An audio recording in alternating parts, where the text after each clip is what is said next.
Thank you. Welcome back, everyone, and thank you for your time. We're just going to go to the decision in the matter of the Licensing Act 2003 application for review of a premises licence at Danny Mart, 2 Ludlow Road, Paulsgrove, Portsmouth. All parties shall receive written confirmation of the decision and the reasons. The decision. The subcommittee has considered very carefully the application for a review of a premises licence at Danny Mart. It gave due regard to the Licensing Act 2003, the licensing objectives, statutory guidance, and the adopted statement of licensing policy.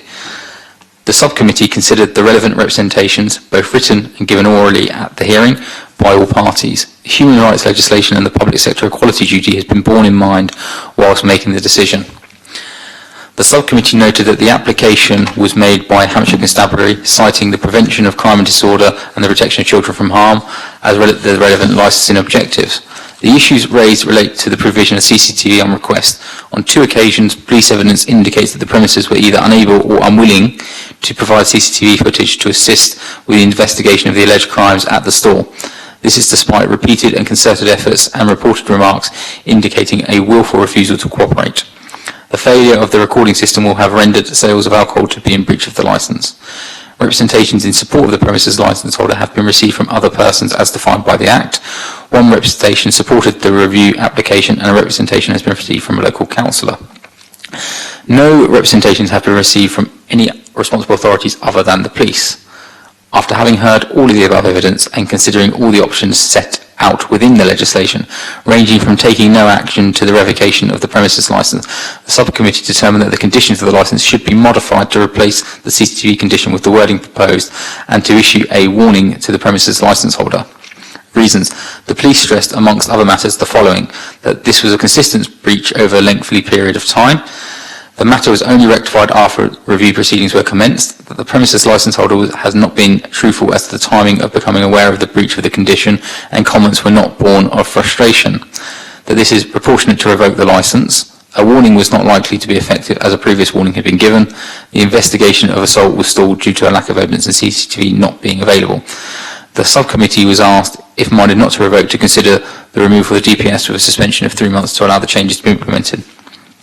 Amongst arguments raised for the premises licence holder, the following was stated: the only identifiable issue as cause for the review proceedings is the lack of confidence held by the police, twinned with an unwillingness to engage. The 2016 incident was a result of fraud undertaken by a customer and was not related to the sale of alcohol. For the latest incident, he was not fully informed of the nature of the incident. The licence holder has cooperated with the police on numerous occasions, citing occasions that CCTV has been provided at the store and other times he has assisted the police, not limited to occasions where might be of benefit to him. Adverse comment was a result of frustration resultant from thefts at the store and not a sincere refusal to cooperate with the police. The system was not recording at full capacity due to an upgrade and adjustment by the installer. The premises licence holder is responsible for 2 premises over 10 years for each, has invested in and upgraded the system. There are updated systems/procedures for access to recordings at the store. Member of staff concerned no longer employed at the store. Backlash against the premises licence holder personally on social media. He acted promptly when proper information conveyed to him. The premises licence should not have made frustrated remarks and has apologised for those comments. There is a lot of support from the community. If revoked, it will certainly lead to a failure of the business. A warning is appropriate and proportionate response to calls of review. It was requested that condition 1 of the licence has been removed and replaced with suggested wording, which was handed to the subcommittee and the parties allowed to review during the hearing. The subcommittee accepted the police are the lead and experts for crime prevention licensing objective, but was required to consider all the circumstances of the case. All options in accordance with the legislation were considered, and the subcommittee does have serious concerns with regards to the behaviour of the licence holder and the quite apparent lack of cooperation, particularly the lack of proactive engagement. While it is accepted that technically and specific inquiries may not have been made, i.e. direct requests for access to CCTV, the subcommittee expects much greater positive engagement with the police and all responsible authorities. It is disappointing that it's taken a review proceedings to solidify that response from the licence holder.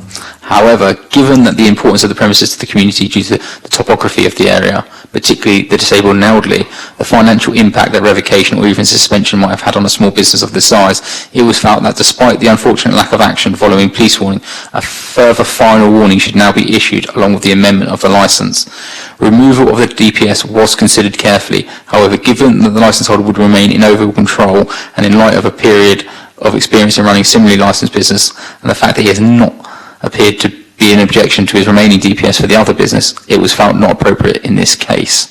There is a right of appeal for all parties to the Magistrate Court within 21 days of formal notification of the decision. The decision has no effect until the expiry of appeal or if lodged the determination of any appeal.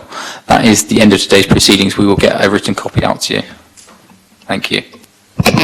Thank you, councillors. And just to finally conclude by saying that obviously Nando will take on board the fact that this is a final warning and just repeat his commitment to working with the police in future. It's always difficult when review proceedings are brought by the police against a licence holder because you think that relationship has broken down. Knowing the police officers as I do and knowing my client as I do, just wish to reassure the committee that they will be working together in the future and it will be a successful relationship. Thank you. And I will say what I say to all review people, please don't come here again. Thank you.